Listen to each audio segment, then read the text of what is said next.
मेरा नाम सीमा है और मैं एक बीटीएस आर्मी हूँ। सिंपल सी बीटीएस आर्मी हूँ। सब लोग कहते थे कि तुम बीटीएस को इतना पसंद क्यों करती हो।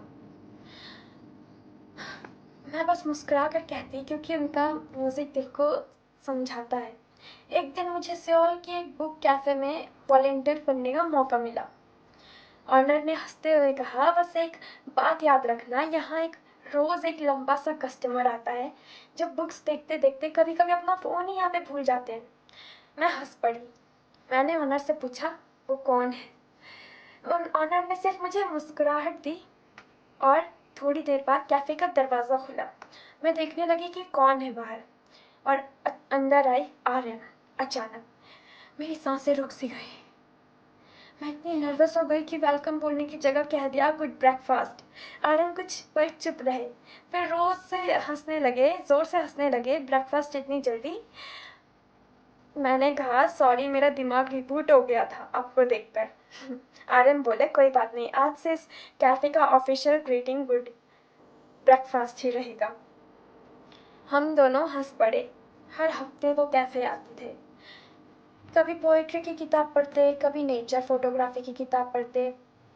एक दिन मैंने हिम्मत करके पूछ ही लिया उनसे, आप इतनी बुक्स पढ़ते क्यों हैं? आर्यन ने किताब बंद करते हुए कहा, जब वर्ड्स कम पड़ जाते हैं, बुक्स हमें नए वर्ड्स दे देती हैं। उनकी बात सीधा दिल में उतर गई। एक बार बारिश बहुत तेज हो रही थी। मैं कैफे के बाहर खड़ी थी। मेरे पास अम्ब्रेला नहीं थी। आर्यन ने अपनी अम्ब्रेला मेरी तरफ बढ़ा दी।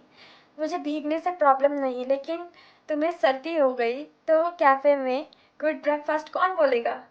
आर्यन ने कहा। मैं जोर से हंस पड़ी। रास्ते भर हम बारिश देखते हुए चले। उन्होंने आसमान की तरफ देख कर कहा, नेचर हमेशा याद दिलाता है कि तूफान के बाद आसमान हमेशा साफ रहता है। कुछ दिन बाद मेरी लाइफ में बहुत प्रॉब्लम्स आ गई। मैंने कैफे जाना बंद कर दिया। एक दिन डोरबेल बजी। दरवाजे के बाहर एक छोटा सा पार्सल था। उसके अंदर एक डायरी थी। पहले पेज पर लिखा था, जब दिल भारी हो तो उसे चुप मत कराओ, लिख दो। नीचे एक छोटा सा पर्पल हार्ट बना था। मेरी आंखों में आंसू आ गए। अगले हफ्ते मैं फिर कैफे चली गई। अरे, वहां पे पहले से ही बैठे थे। उन्होंने मुस्कुरा कर पूछा, डायरी के पन्ने भरती है? मैंने हल्का सा मुस्कुरा कर कहा, सिर्फ पहला पन्ना नहीं, आधी डायरी भर गई। आर्यन हंस पड़े। अच्छा है, दर्द अंदर रखने से ज्यादा भारी होता है। उस दिन हमने बहुत देर तक बातें की, बुक्स, म्यूजिक, लाइफ और सपनों के बारे में। जीते जाते वक्त मैंने कहा, थैंक यू, सिर्फ एक आर्टिस्ट होने के लिए नहीं, एक अच्छे इंसान होने के लिए। आर्यन ने धीरे से कहा, म्यूजिक तभी कंप्लीट होता है जब उससे सुनने वाले लोग उसमें अपनी कहानी ढूंढ लेते हैं। मैं घर लौट आई, डायरी को दिल से लगाया और समझ गई, कभी कभी सबसे बड़ी गिफ्ट ऑटोग्राफ नहीं होती, बल्कि किसी का दिया हुआ हौसला होता है।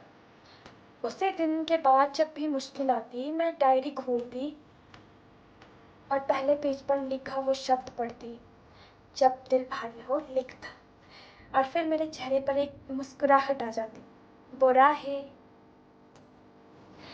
Subscribe my this channel guys.